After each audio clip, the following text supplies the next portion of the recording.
Okay, let's explore the willingness to be on a spiritual path, to be in a spiritual awakening journey. Sadhana, as we would say in Sanskrit.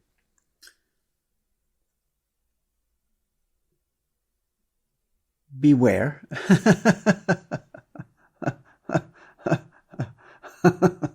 Because it is a deconstruction project. Deconstruction of all of the identities that we gathered up along the way to try to feel like we're enough, to counter the core belief in the human mind of I'm not good enough, I'm unworthy, I'm just a fraud and a phony, and they don't really like me. I just have gotten good at fooling them. I've gotten really tricky, and there is that part of us that does everything that it can to try to get approval, admiration, validation from others, to feel safe, to feel secure, to be a part of the group. We'll do almost anything, jump through almost any hoops, do whatever it takes to be liked, wanted, for survival. This is a core strategy of our wanter, the field agent of the problem solver mind. At the very root of the human mind is the core belief of I'm not good enough. And this is a problem to problem solver mind. And so it will then send out its field agent, the wanter, to try to do whatever it takes to build some sort of identity, some sort of image that will be approved of, be liked, admired, validated. And it can be all kinds of things. If in our journey, starting at a very young age, we happen to be smart, it will be very likely that we will build an identity around being smart. If we happen to be athletic, we will probably create an identity of being athletic. If we're attractive to others, we will build an identity around that. If we're musical, if we're creative, if we're artistic, if we're funny, if we're rebellious, if we're non-conforming, whatever ways we will come up with to try to create some sort of way to counter the core belief of I'm not good enough. And when we're ready and willing to really enter into a life of spiritual practices, we will inevitably start to see all of these identities, these false identities that we've gathered up along the way, to feel okay about ourselves. But it never brings any lasting, true fulfillment, because this core belief of I'm not good enough doesn't go away. It will always be a part of our human experience. And as we be in a life of sadhana, a life of spiritual practices and spiritual exploration, we're ultimately,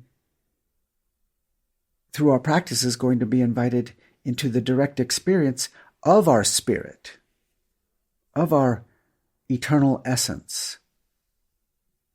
Sat Chit Ananda is one of the ways in Sanskrit we refer to our eternal essence. That eternally exists, Sat, is inherently aware, Chit, and is inherently joyful, filled with wonder,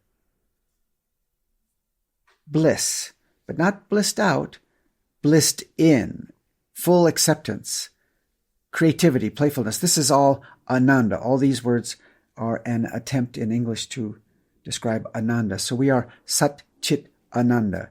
We are that ultimate beingness, Sat, that is inherently true for eternity, We are inherently pure consciousness, Chit, and we are Ananda.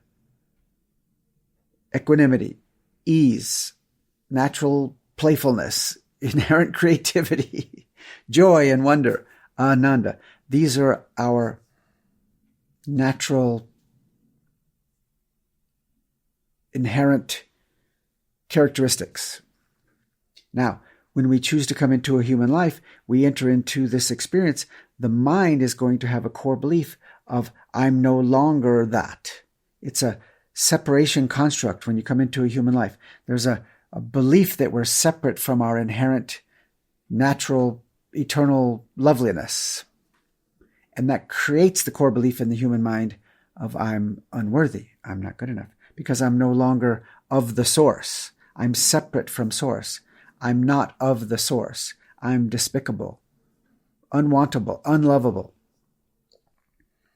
So, of course, starting at a very young age, we're going to try to find something to feel good about ourselves, to fit in. But no matter what we've done, no matter what accomplishments, success, notoriety, fame, money, possessions, none of it, not any of it, will counter the core belief of, I'm not good enough. So in the spiritual journey, when we enter into our practices and chanting and all the various ways that allow us to experience a deeper truth about who we really are, evermore we start to directly experience this underlying ground of being, Sat Chit Ananda. That we are, that exists for eternity, is inherently pure consciousness and is inherently, naturally blissful, blissed in, not blissed out, complete acceptance, joy, wonder, creativity. And yet, even though that is what we truly are, we do get pulled into the belief of, I'm not good enough. And so, the invitation of the ancient wisdom traditions of India will always invite us into ways to directly experience practices and chanting this that we truly are. And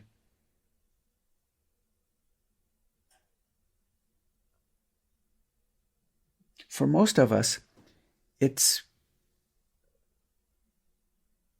a slow process of unfolding ever more into directly experiencing who we really are, and ever more being willing to take a look at any of the identities that we've wrapped ourselves in to feel safe, to feel secure, to be enough.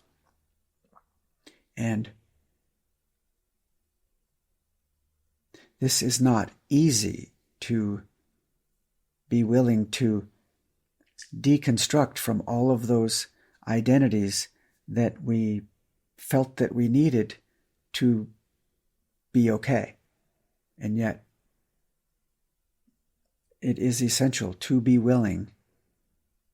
And the more that we're able to see those for what they are, false identities, and be in our practices and honor that, of course, our wanter has created those. Thank you so much, wanter, for creating all these identities and images so that others might approve of me. And we can honor that that's a part of the experience. And little by little, for most of us, we experience our true nature, and then we get pulled back into the story of not good enough, and we experience our true nature and we get pulled back in, and kind of goes like that for a bit. But the more you stay with it and be in your practices and chanting, if you resonate with the chanting, the lovely possibility is that eventually there is an identity shift that happens. There does come a day where you realize that who you really are and have always been is Sat Chit Ananda, your Atma nature. This is another Sanskrit word we use to describe our true nature. That spiritual essence, that Sat Chit Ananda essence that exists forever. Each one of us is a unique expression of that source of all existence. That is our Atma. We are that. And eventually it becomes so clear, and you're just not pulled in, and then you're not pulled in, and then you're not pulled in, and then eventually you become stabilized, and there is a true identity shift where you realize that you are, and everyone is, a unique expression of the absolute source that permeates all reality.